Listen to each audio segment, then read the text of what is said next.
Where'd you go? I'm here. Did you find me? There. Hi. Okay. Hi, welcome to another Coven Conversation with my fairy godmother, Leesann Shefa.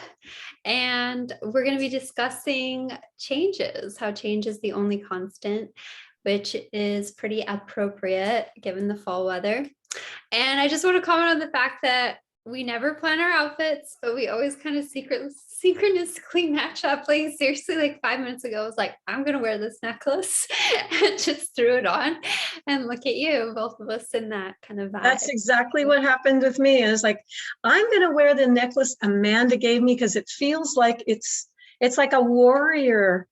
Yeah, I wanted that kind of energy too, like as well. So I love it so much.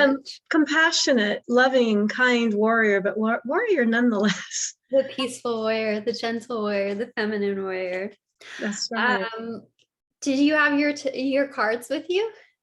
I can go get them really quick. Okay, I have mine. Okay, so I'm sorry, I should have brought them. It's okay, you just get them. Just shuffle.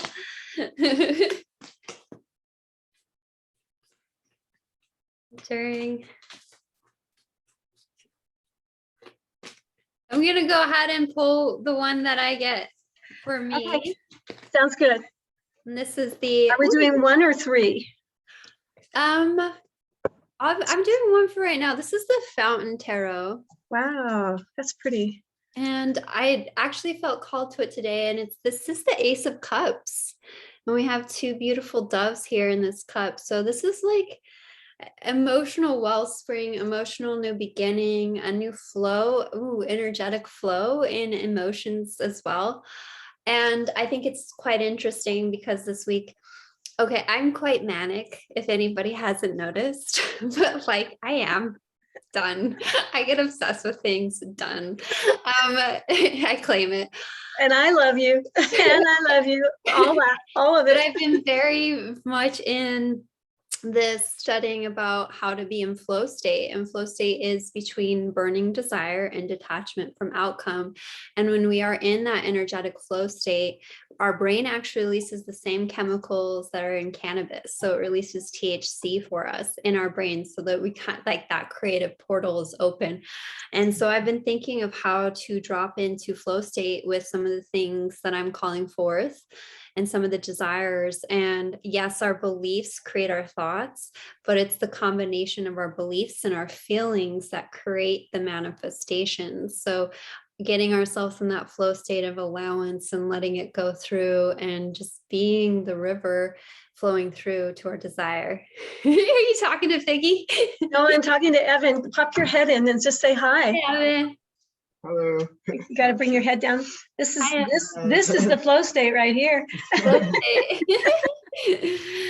So that is what the card that is speaking to me. Now, if you want to go ahead and pull yours. Yeah, I'm just cutting the deck here, and I'm using the Mystic Oracle deck. It's my favorite deck. Mm-hmm. And so I'm pulling a card for change. It's the card of tools. Ooh, I love that. I do too. And it really brings to mind that when we're in a place of change, we need tools. Yes. I mean, that's the obvious, but there's a pomegranate on this particular deck, which is, as you all know, is a symbol of the underworld. And so we get to, a lot of times in change, we find that, you know, we're up against our shadows. And so there's this beautiful knife here. Here's the pomegranate, and here's the knife. And the knife, you know, is a tool used to not only cut everyday things like carrots and potatoes and, you know, green beans and stuff, but also energetically, you can use it to cut through static in your house. Yeah. And energetically, you can use it to cut through, use it as a symbol, as in terms of your mind. And there's fire here. There's also, it looks like a wizard that's going up the mountain. So I find this really quite profound in terms of change. There's all kinds of change tools. There's the practical change tools. Then there's also the change tools of the mind and the emotions, and how we align ourselves when we're in the process of change. That card, the tools card, reminds me of the magician card, actually, because the magician has all of the suits available to it, meaning that like everything that you need, because the magician is the inspiration or the desire, the origination from the higher self, and that all the things that you need to call forth this desire into existence will eventually be provided to you at the time that it is necessary for it. But it's just like that allowance through the process as well. I was listening to something about creating desired changes, and we have these desires or these goals or these visions for ourselves, which really act as a way to transmute our internal world. And when we are starting to move towards a desire, sometimes we have what they call excess potential, meaning when we have this grasp on it or really attached to it, we'll try and force things to happen physically. And when we start to really understand ourselves, we know that we can create much more of our desired result by going within, and we flow more the more that we release these limiting beliefs surrounding the desire, and taking everything that shows up as a tool for reflection to what it is that's contained within inside me. Because the more harmonious, like you were saying, the shadow, the underworld, the more harmonious we are as within, so without, the more harmonious we are in terms of our beliefs and our feelings, and that gets reflected and mirrored back out to us in the way other people show up, in the way situations show up, in the way the tools are brought to us, the insight, the inspiration. And also, I could go on and on about this, but we don't need to know how. We don't need to know how. We just keep focusing on what it is, and the universe provides the path as long as we're in flow with it and not resisting it. But absolutely. And the fire here, the fire of purification, that's a really potent tool when it comes to change. Being able, I've gone through periods in my life where I burned every single journal I ever wrote, just because I was like, I'm done with that part of my life. I'm done, I'm done. I've burned clothes. I've burned, I've burned things. I'm not a pyromaniac. I've used fire to purify you. And just like you can use sage, or you can use Palo Santo to purify your home, but also to purify your own aura, your energetic field.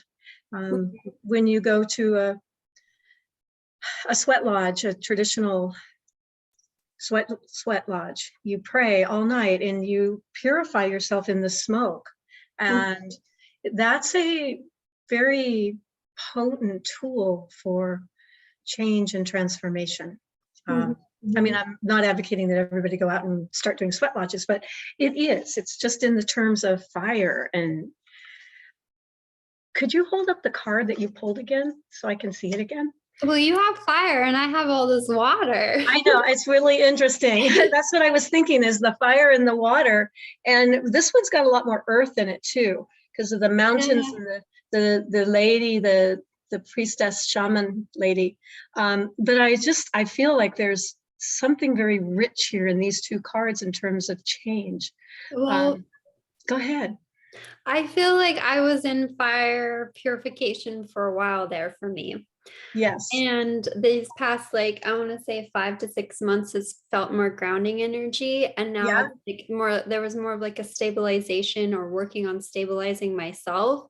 And now I feel like it's like flow and allowance. There was so much internal working stabilization, restructuring of myself internally. And now I feel like I am allowed to flow. And I actually, I use my necklace as a pendulum, and it's very attuned to me, like nobody else can use it. But I have asked it, do I have more beliefs I need to shift?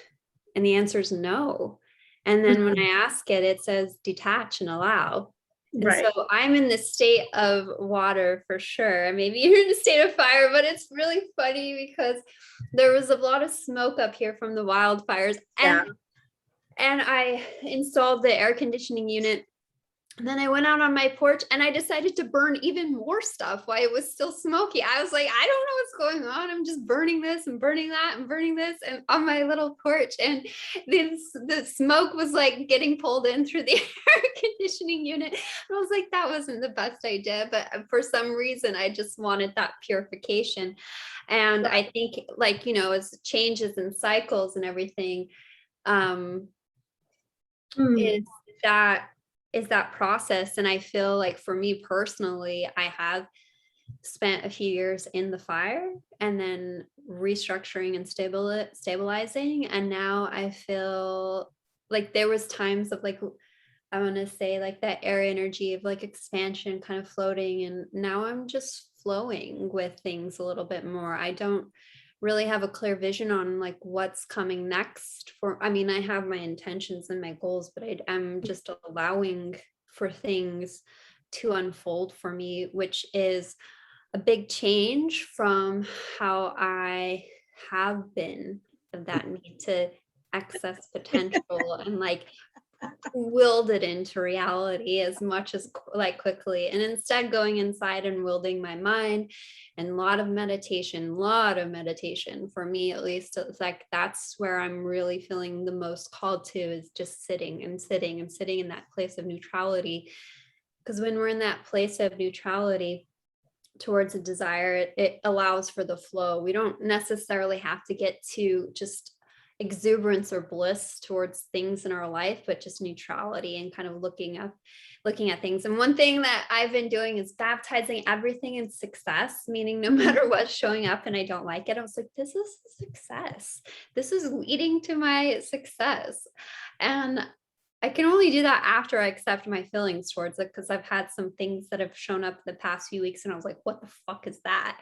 And then I'm like, oh, baptize this in success. It's going to help you in the long run. So, and also when we're moving towards a certain desire, I was reading about how, we have to have the old reality deconstruct to have the new one come in, and how things or people or things will start to get removed from that reality. And I am experiencing that in weird ways, just random stuff like moving or things that were constant or shifting. So I know there's a big shift coming for me. I just don't know what it is yet. Right. So. Well, it was curious this morning. It's cooled down some. It's only in the 90s here in the desert today, which is a relief.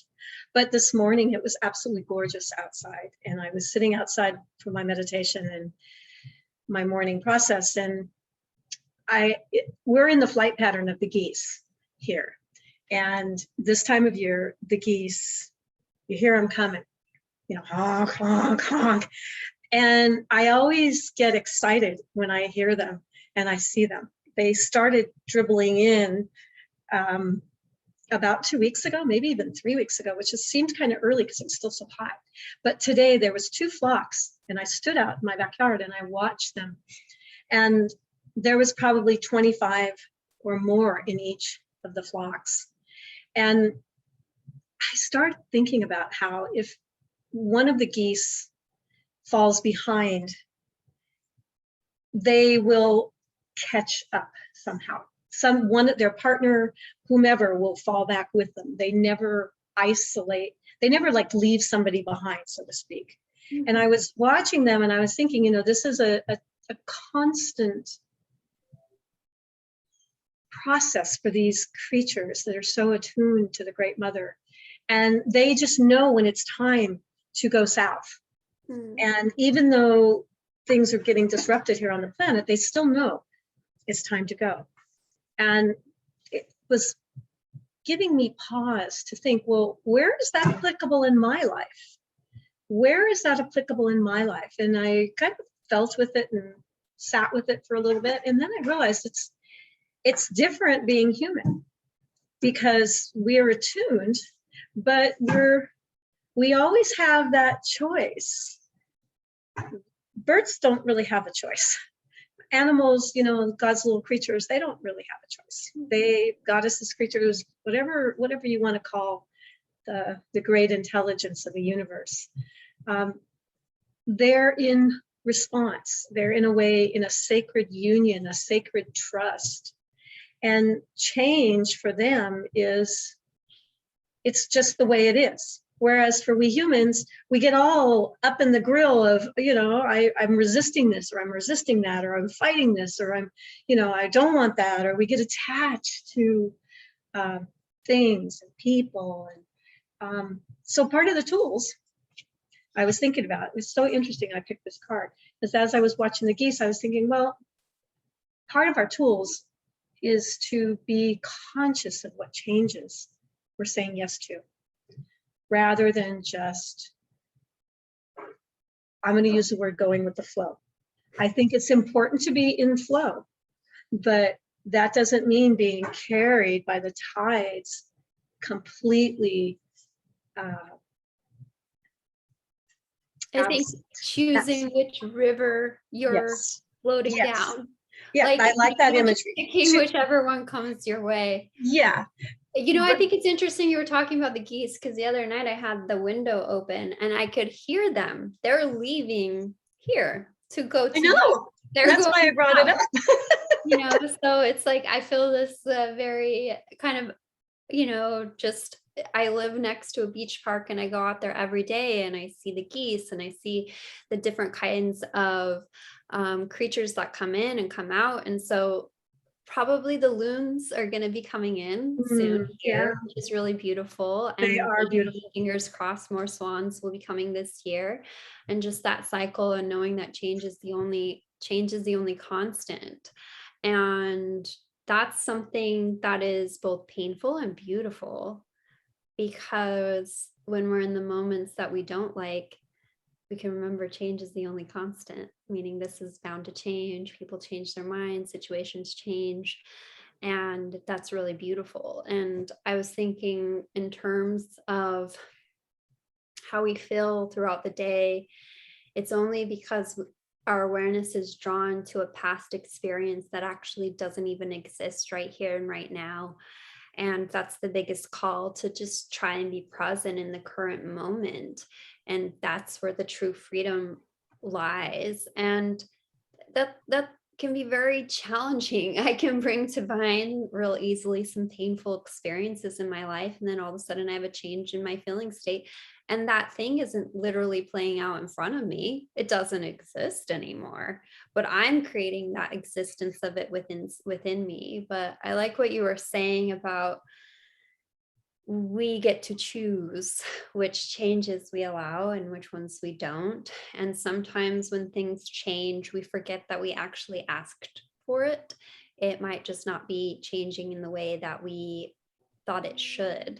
And it kind of looks a little bit different than we think that it should. That's something that I've noticed. I'm like, well, this thing eventually came to me, the thing that I wanted and desired, but it didn't actually come in the way how I thought it was going to come in. Yeah. But it did. Right. And so just I mean, I'm sorry, I didn't mean to interrupt you. Go ahead. Yeah, no. That old adage, be careful what you wish for. And it's not to be based, for myself, it's not to be living my life in fear, but rather, like you were saying earlier, Jordan, being present, making the decisions in the flow of consciousness of your choice, of where you've chosen to be. Another reflection that I'd had that's kind of adjacent to this is, I've been going through a process of getting rid of stuff. I mean, it's been terrifying. Yes. Fire. I'll drink some tea to that. And as I was reflecting on that in this call today, our conversation, I was thinking, for those of us who kind of grew up with people who were, who had lived through the Depression, like my grandparents, my family, my elders, and they hung on to everything, string, paper bags, plastic bags, coffee cans. I mean, everything was held on to because of that fear that they lived through and that printing that they lived through. And I was reflecting how part of my unconscious belief system that I'm reprinting is to be okay with letting go of the stuff Mhm. rather than hanging on to it. Or when you're left with, all of your family's things after they've passed and gone to the other side of the veil, I was thinking, just because so-and-so gave this to me doesn't mean I have to hang on to it. Their memory is precious, and who they were to me is precious. And I'm saying this because I know I'm not the only one that, especially us older folks. And, I consider myself an ageless being, but in terms of my planetary structure, I know there's many of us who've gone through this.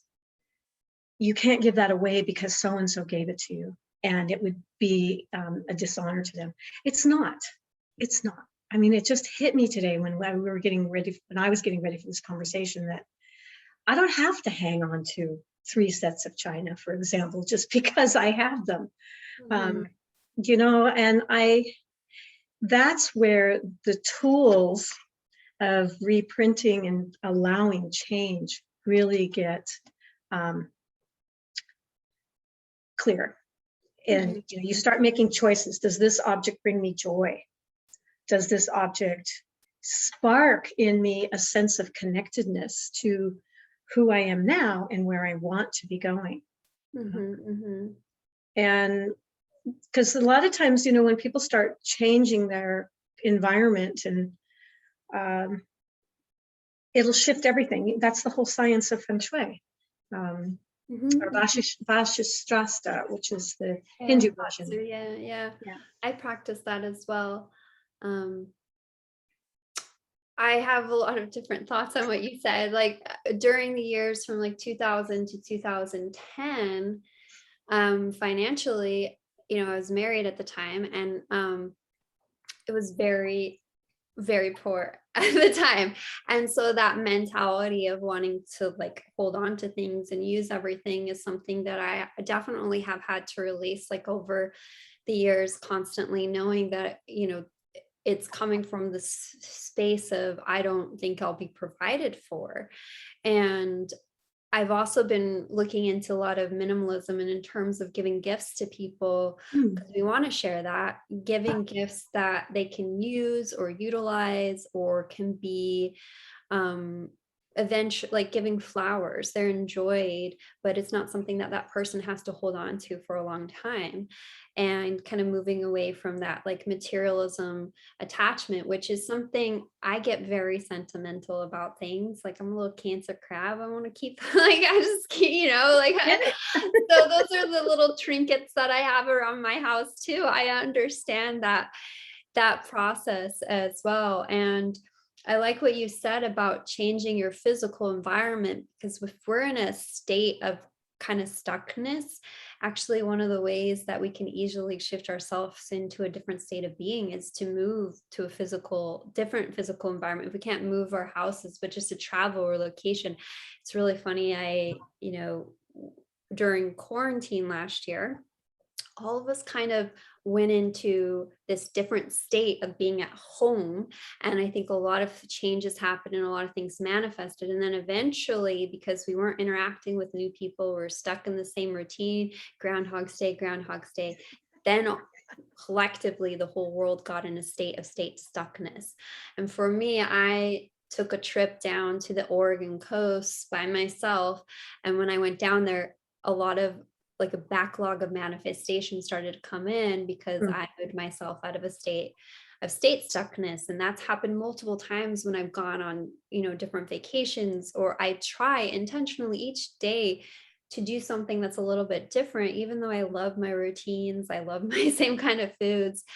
But when things are kind of removed from us or attached from us, it's like my favorite breakfast sandwich at my coffee place got taken away. And I was like, oh, that's the only thing that got changed on the menu. And I was like, okay, what do you have in store for me, universe? What's coming in?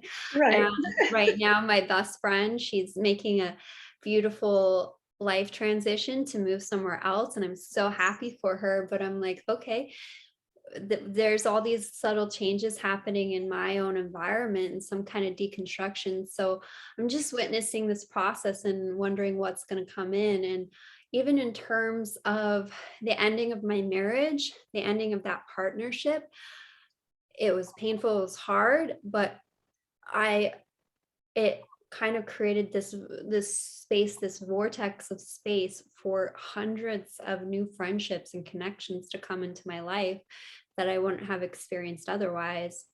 Reconnecting too, and opening up that heart portal for me as well. And it's painful though. I'm very human. I get very attached and I want to cling and hold on to things. And it's just, learning to allow, I think, is the art of allowing, which you and I are both yin teachers. And that's one of the hallmark of that practice, which I think is so beautiful, is that art of allowing and sitting in that stillness. And through that practice, being able to fine tune not just the physical faculties, but the mental abilities associated with allowing, observing, noticing, responding instead of reacting.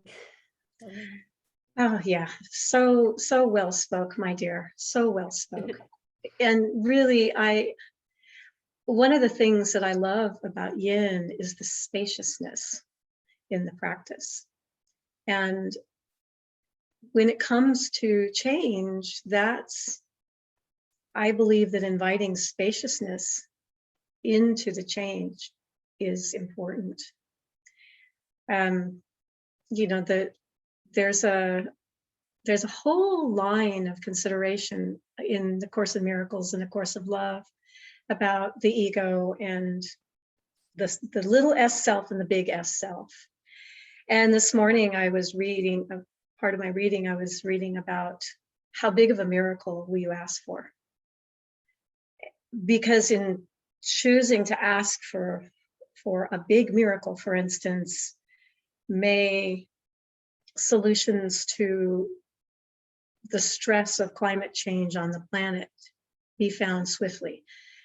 But in taking the power to say words like that, or may the human race evolve into a place of serving the highest and best good for the most amount of people, rather than being so little else self-focused. In asking for those kinds of things, it's taking the wand of me taking the wand of my life and saying, yeah, I'm going to ask for these things because it's important. I'm going to ask for big miracles, but it's also putting yourself on a line of saying, well, what if it doesn't happen? And that's the whole thing in the Course of Miracles and the Course of Love is coming into that place. Now, this is not a commercial for those things. It just happens to be part of my world and part of my process and my inspiration. But it brings me into this place of responsibility and accountability for stepping into the ownership of the power of who I am as a life, rather than hiding from it. And I think a lot of times that we put a bushel on our head and dim our lights. Mm-hmm. And part of change is hide our heads under a bushel. I think that's the phrase. Hide your light under a bushel. Yeah. I mean, I've read the Bible a few times in my life. Is that where it's from? I thought it was English. God. It's in the New Testament. See, I didn't really. A good girl like me hasn't been to church in over a decade, but you are a beautiful soul and a very, very shining star. So, right, that's part of the change, right? Is learning to accept that you are divine. I am divine. We are divinity. Mm-hmm. Incarnate, and that's starting to step into that and own that is in sync with what you're talking about with the flow. Because the more that we can do that, in my understanding, the more we can do that, we step out of serving that little S self into, let's do it backwards, the big S self. And because that big S self is what's connected to the flow state, what's connected to, you can use the word Christ consciousness, whatever you want to, the evolution, whatever words you want to use. And that's where we want to be and where we want to go.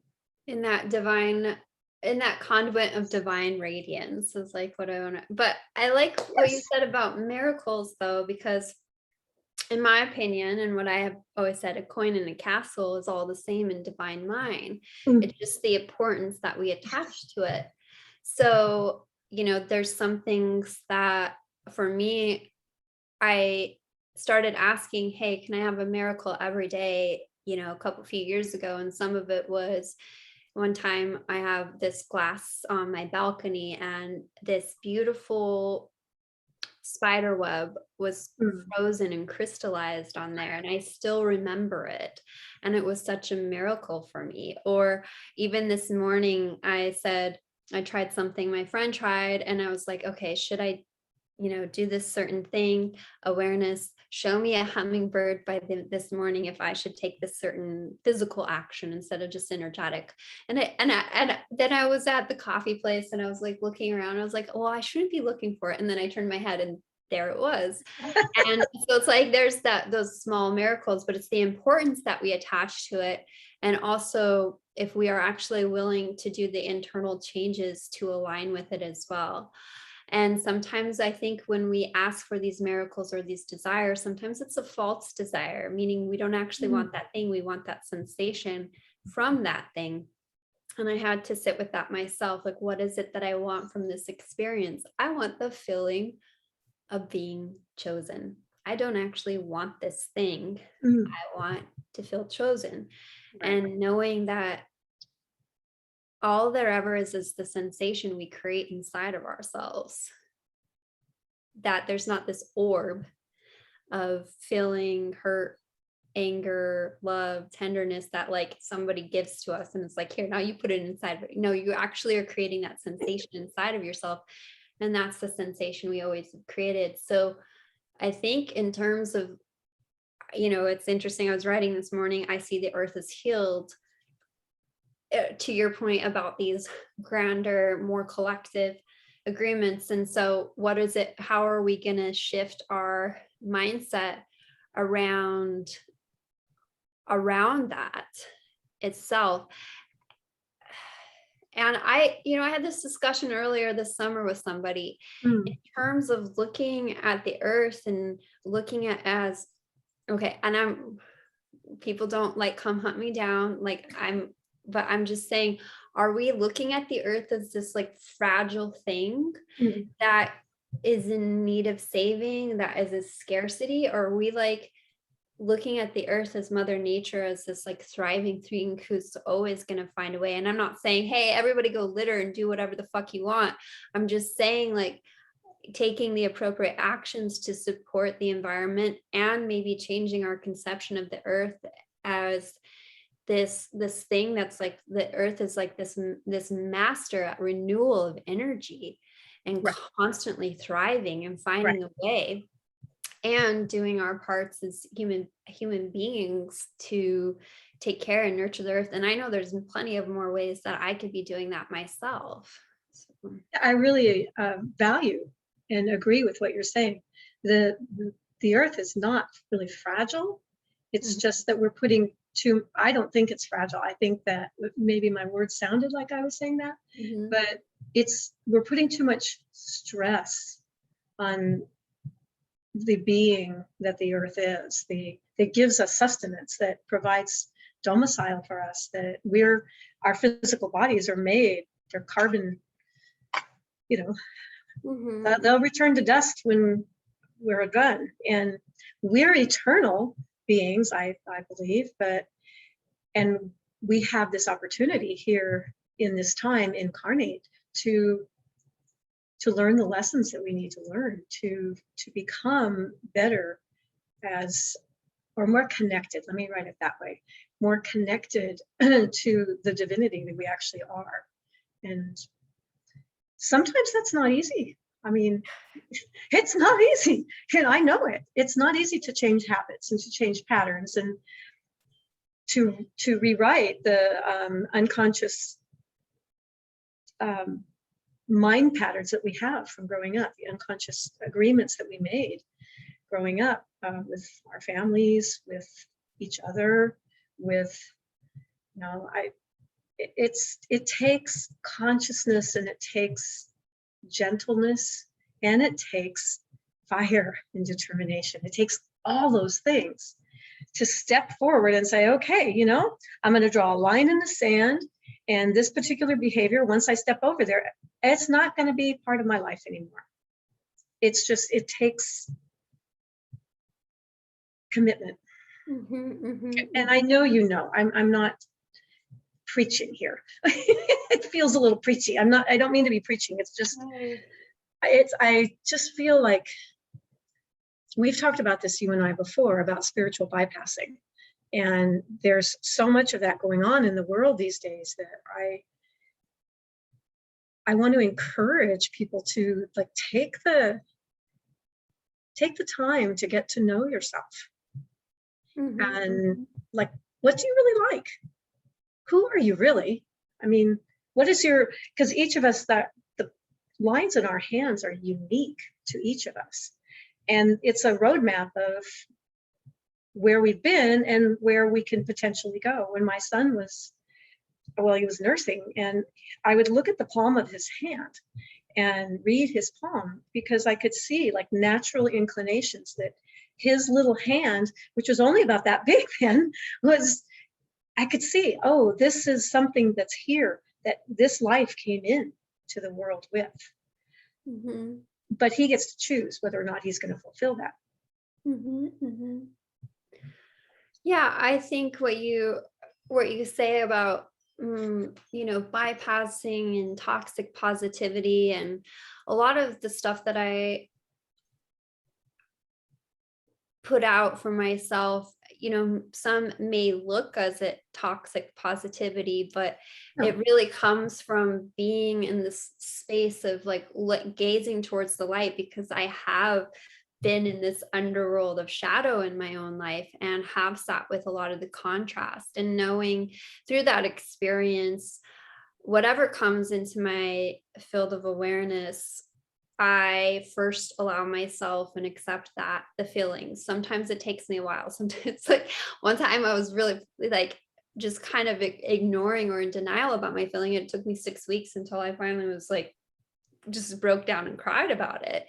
And just allowing and accepting those feelings, and then shifting into what it is that I want to create instead, and what can I learn from it, and what lessons is this person presenting to me, or the situation presenting to me, what is it mirroring back to me? Because the only person to change is ourselves. A change of feeling is a change of destiny, and to take actions externally without changing ourselves internally is to struggle against the nature of things, and we will never get what we want or where we want to be if we don't do the work internally. And somebody asked me the other day, does this connection make you happy? Does this person make you happy? And I said, no, they don't make me happy. I make myself happy, and they enhance that. And that's a really important lesson that I've learned these past few years, is that no one or anything can make you happy, and that it's always created inside of you first. And the way that a lot of our society and the collective, and even the spiritual collective, is set up is, I just really hate this, like this person's toxic, cut them out, blah, blah, blah. Well, actually, the only thing that's getting mirrored back to you is your toxic beliefs that you hold inside of you. And yes, you don't have to interact with them at all anymore, but you will continue to perpetuate the same cycle and same pattern with other people until you address the toxic beliefs that you hold inside of yourself. And I really start to emphasize this and preach this, because it was a pattern that I just like continually run into. And I'm not through all the patterns that I would like to eradicate through my life, but so much of them has been changed because I changed inside myself. If you are experiencing discord and disharmony in your external world, it's an indication there's discord and disharmony as within. If you are experiencing rejection externally, how are you rejecting yourself or parts of yourself? And it's funny, I moved into this place of saying, I'm acceptable exactly as I am. I'm always accepted. And what was funny is some weird shadows of mine came up, and I was like, okay, I need to accept that this part of me.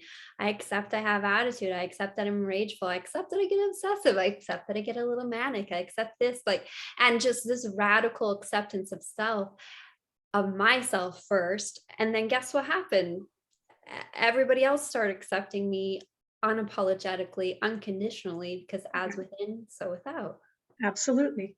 Just for clarification, I don't see or feel that you're that you portray toxic positivity. Well, I am mindful of my virtual contributions in this space, and I strive to always represent myself authentically. And that's something that I don't want to be considered toxic positive, but I guess it's like a mirror too, because some people have said that I'm, quite negative. But either way, it doesn't matter. It was just mirroring back to me the place I was in at the time. And but just allowing ourselves to take that reflection with whatever's presented in front of us and make the changes, whether we continue to have that relationship, whether we continue to be in that situation, it matters not. It's that we take that feedback and transmute it, that fire, that purification inside of ourselves, purification of the samskaras, or the limiting beliefs that you and I do through Yoga Nidra. That's right. I love Yoga Nidra. It's so powerful. I do too. Oh my God. It's so powerful. Just to weave back what you just said, part of what you just said, I really see and believe and feel that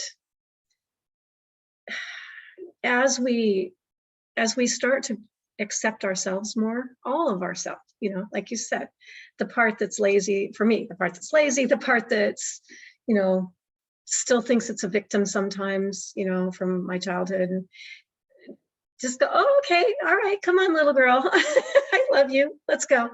It's just all those little parts that we bring forward and we accept. It also becomes much easier to have compassion and be more accepting of others. And like you said, instead of cutting out somebody, just, okay, I wish them well, do no harm. I don't have to be around them, but to be mindful to not turn the negativity out towards another, but put the mirror to oneself and go, oh, all right, what is that negativity reflecting that I need to see inside myself? Where am I like them? Where am I doing whatever it is that's annoying to me that's like them or that's toxic? And in terms of change, change, this is such a great topic. It's such a good topic.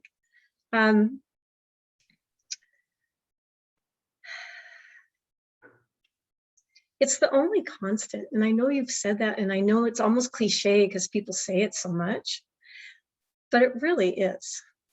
You don't watch a snake shed its skin and the snake's like trying to keep the skin on. It just sheds its skin, and it moves on. You don't watch the butterfly, the caterpillar fight to stay in the cocoon. It just stays, it goes through its process, and it becomes the butterfly. Same with the ocean, the ocean just does what it does. If people choose to build houses right where the ocean goes, well, then the houses get swept away. It's like, I have been that snake that started shedding skin and was like, can I pull this back on? I've been that butterfly starting to break through the cocoon and was like, wait, I'm gonna run back in. Hold on just a second. Like, no, this is not happening. Yeah, I have to say something, I'm wearing gold and you're wearing silver. And this conversation has been kind of like that. Gold is more like, I'm going to use hot and cold, warm and cool. Well, more like thou shall not, and silver is more like thou mayest. And we both so like thou mayest. And for me, it's like, but I feel both of those things in each of us, But it's been interesting. It's almost like putting on these necklaces. Like I wasn't planning on wearing this until like 5 or 10 minutes before we got on the call. But it's had a certain, my psyche has had a certain response in wearing energetic response. And I love that. I love that we do this. I just think it's so special. I would say to people, as you know, whoever watches this, that just keep breathing. Just keep breathing. When change comes, just breathe. Just breathe and get out in nature, even if it's standing in your backyard, and take your shoes off and feel the earth beneath you and let yourself feel yourself connected to the heavens above and the earth beneath you, and trust. That was something else I wanted to weave back to, Jordan, that trusting in that flow, trusting that all will be well.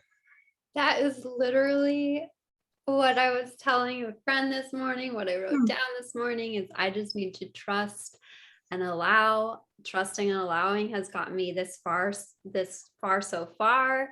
Yeah. Continue to trust and allow. And I think that is, there is a beauty in impermanence.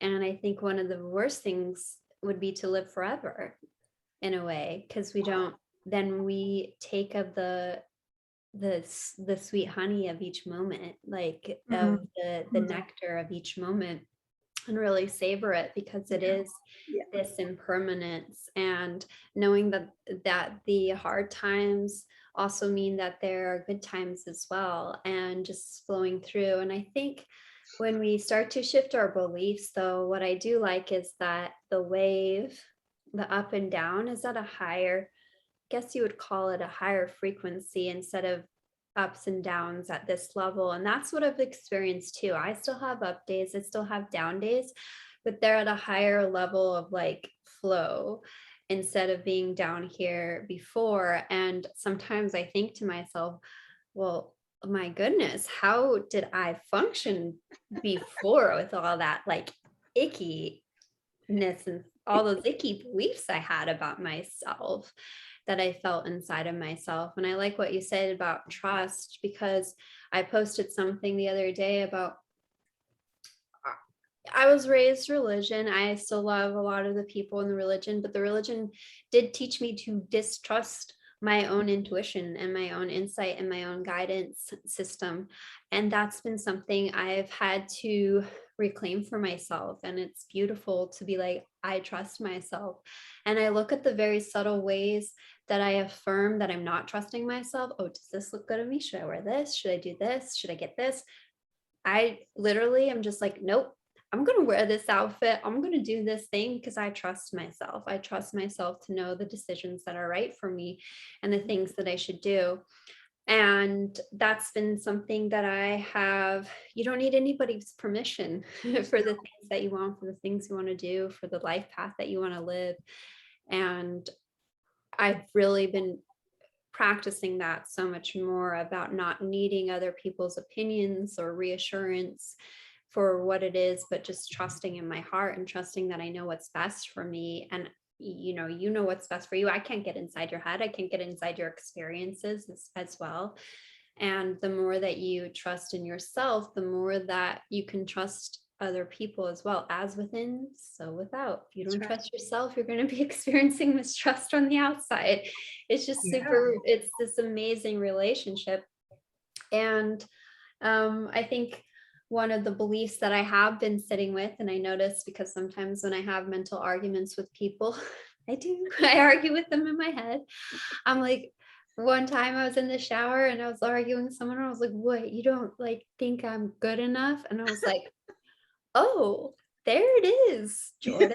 Like, good. There it is. You found it. Don't go say that conversation to that person. You know what? You need to switch inside of yourself now. There you go.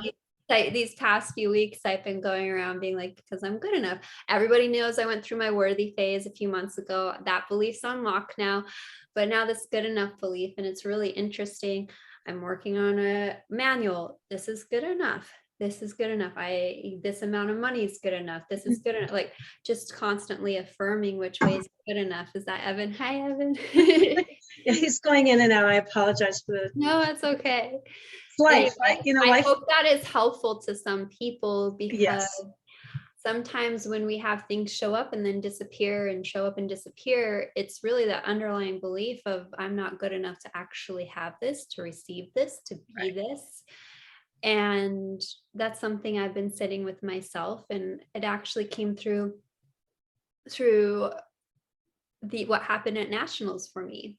Right. Very subtle. I did this amazing routine, which had an extremely high level of difficulty. I think it was one of the most difficult ones there. And then this subtle, it wasn't good enough. Right. And it was like anything to do with anybody externally. And now I'm like, I'm so incredibly grateful for that experience and everything that happened. And I baptize it in success, sprinkled with success, like throw the water. Fairy dust. Exactly. Because it revealed to me something I want to shift inside of myself. Because I don't want to carry that anymore for me, not for anything external, but for me. So yes, I'm good enough. You're good enough. Right. Yes. The other thing that I wanted to circle back to was authenticity that you had said. And, yes, that belief that we deem ourselves not good enough for whatever, to take up space, I mean, I've lived with that one, and I'm slowly chipping away at it and letting it go. But not being conscious of feeling like I wasn't good enough to just even exist on the planet, doing things to make myself small and unseen and not talking and all those kinds of things in my history. And the more that I can be in authenticity in myself with whomever I'm dealing with, I'm relating to, the better I feel. And the more squarely I can meet change. If I'm playing a role, change becomes really scary. I mean, like really scary, because that role will then be possibly stripped away, whether it's the role of the teacher or the mother or, the wife, whatever it is, the role of the dancer, whatever it is, these roles that we've taken on are just roles. And our authentic selves transcend those roles. They are those things, but they are so much more. So you had talked about authenticity earlier, and I just wanted to pull that forward and into the weave of this conversation, because I think it's really important. Yes, when we are our authentic selves, that's when we're just in that vibrancy, that resonance, and that radiance. And it can be challenging to be our authentic self when we weight importance on certain roles or with certain people, because that need for approval or desiring that from other people can keep us chained to that inauthenticity. And when really, when the people you are magnetized to, they're the ones who are most authentically themselves, whatever that may be. I've always said I don't mind a little grouchy student in the room if they're authentically them. It's right. Hearing, but somebody coming up and kissing my ass, I'm like, please don't do that, because it's disingenuous. I'd rather have that crabby student in the corner who always is shooting me sideways glances but still comes back to class, because they're being authentic, and that's a pure type of energy as well. And so much shedding of skins for me in terms of needing approval and thinking my worth was inherent in certain things. And I love what you said about even just feeling good enough to take up space. And, based on what you experienced at a young age, that I'm not worthy of life. Like that's like that belief. And I, so to even take up space, to be seen, to be, validated. I was working with a client and I had her listen to some of the belief tracks I've made. She said, at first I thought you were so cocky saying the stuff you were saying. And then she said, and then I realized you were actually talking about self-love, that these things that I thought were cocky should just be a natural resting state, like that. And how much disempowerment has gone on our whole lives through different institutions, through culture, through society, to actually get us taken away from self-love, and love being the highest frequency, and love of self being the most radically transformative thing. So if you can get somebody to self-loathe, you don't need to put them in prison. You don't need to chain them up. They do it themselves. Yeah. And so self-love is the most priceless gift that you can give yourself. And oftentimes people are like, well, you need to love yourself more, and be like, yeah. I didn't even know how to do that. I didn't even know what that was. Oh, okay, I'll get a manicure, I'll cut my hair. No, those are self-care. That's self-care. That's great too. That's part of it, but that's self-care. Self-love is just this radical acceptance of yourself. And when you totally accept yourself, love yourself exactly as you are fucking unstoppable. That's right. You are. And that is just pure magic. It's pure magic what happens when we step into that. Yeah. Because it's connected into that divine radiance. Because the divine radiance and each of us are together and whole. Yeah. Well, Mama, you wrap this up. Do you want to pull one closing card, and I'll pull one closing card? Sure, I'd love to. I just love you so much, and I really enjoy doing these. It's just so much fun. It is so much fun. I love our tea time. We got my little. And I really hope that it's valuable for people. I really do. I believe it is, but also it's just valuable for us, and that's enough. And that is enough for me too, because it's definitely valuable to me. I look forward to these. Yes, I love these coven conversations. Our recording of our friendship. So. Yes. Okay. Mama. Okay. Let me just cut the cards. All right.